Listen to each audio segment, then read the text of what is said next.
मेरे विशेष आशीर्वाद से ना एक ऐसे समूह का हिस्सा बन पाओगे तो जहाँ सब मिलकर एक साथ मेरी इतनी आराधना करेंगे ना कि सबको मेरी शक्ति का एहसास होगा।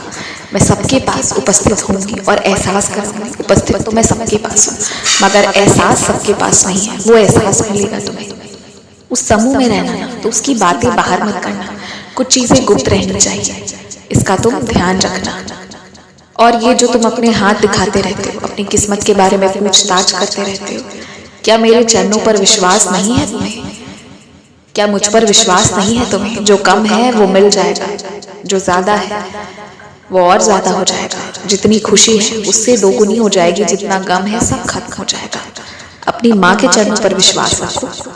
किसी को हाथ दिखाकर किसी से अपने किस्मत के बारे में क्या पूछना? तुम्हारी किस्मत में आज भी बहुत चीजें नहीं लिखी थी जो तुम्हें मिल रही हैं, जिनका तुम आराम से उपयोग कर पा रहे हो ना, उसमें से कई चीजें ऐसी थी जो तुम्हें नहीं मिल पाती। तो इसलिए इतनी चिंता मत करो। जिसको जो भविष्यवाणी करना है करने दो, जानना है तो जान लो, लेकिन ये भी साथ में जान कि तुम्हारी माई की इतनी कृपा है तुम्हारे जीवन में ना कि तुम्हारे जीवन में सब कुछ अथाह रहेगा और हमेशा रहेगा। तुम्हारा भंडार भरा पूरा रहेगा। जीवन भर जिन लोगों ने तुम्हें धोखा दिया, तुमने फिर भी उनका साथ निभाया। जिन लोगों ने जीवन भर तुम्हें कोसा, तुमने फिर भी उनका साथ निभाया। और मुझे पता है आज वो लोग तुमसे ये सवाल करते हैं कि तुम्हें क्या मिला। उनसे कहना कि मुझे जगदम्बे मिल गई जो तुम्हें नहीं मिल पाएगी।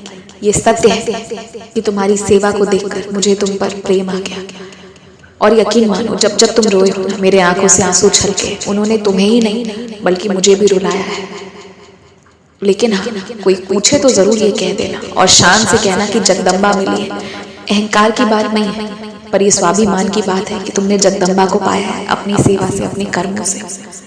हमेशा खुश रहा करो, तुम बहुत खुश रहा करो। और जो तुम्हें करने की इच्छा है ना, अब वो तुम किया करो, क्योंकि सबकी इच्छा के हिसाब से चलकर तुमने देख लिया, जीवन संकीर्ण हो गई, जीवन रुक सा गया। रोते रहे, बिलखते रहे, टूटते रहे, मगर अकेले। किसी को हल्का सा भी अंदाजा नहीं हुआ, कोई आंसू पोंछने तक नहीं आया। अब खिलखिलाकर हंसो, और जब हंसोगे ना तो सब साथ में मिलकर हंसने आएंगे और परिवार को एक अच्छा समय व्यतीत करने को मिलेगा। इसलिए अब खिलखिलाकर हंसा करो। मेरी व्रत कथा की किताबें अपने घर पर पहले से लाकर रखा करो, अगर तुम्हें व्रत करना रहे तो। और अगर नहीं भी ला सकते हो तो फिर जो है उसमें से निकाल कर पढ़ लो या फिर कहीं से सुन लो, लेकिन जो विधि विधान है ना उसे पूरा करने का प्रयास किया करो। जब इतना कुछ कर रहे हो, सह रहे हो, तो एक और चीज चाहिए। और हाँ, प्रतिदिन नहाने धोने के बाद ना एक पल के लिए ही सही, मगर मेरे सामने आया करो और हाथ जोड़ लिया करो। मेरे से आशीर्वाद लेकर जाया करो और मस्तक पर टीका लगा कर जाया करो। किसी और से लगवाने की जरूरत नहीं। जो अपने हाथ से टीका लगा रहे हो वही काफी है। उसे ही लगाकर पूरे दिन रहा करो, उसमें शक्ति है, कृपा है। खुश रहो।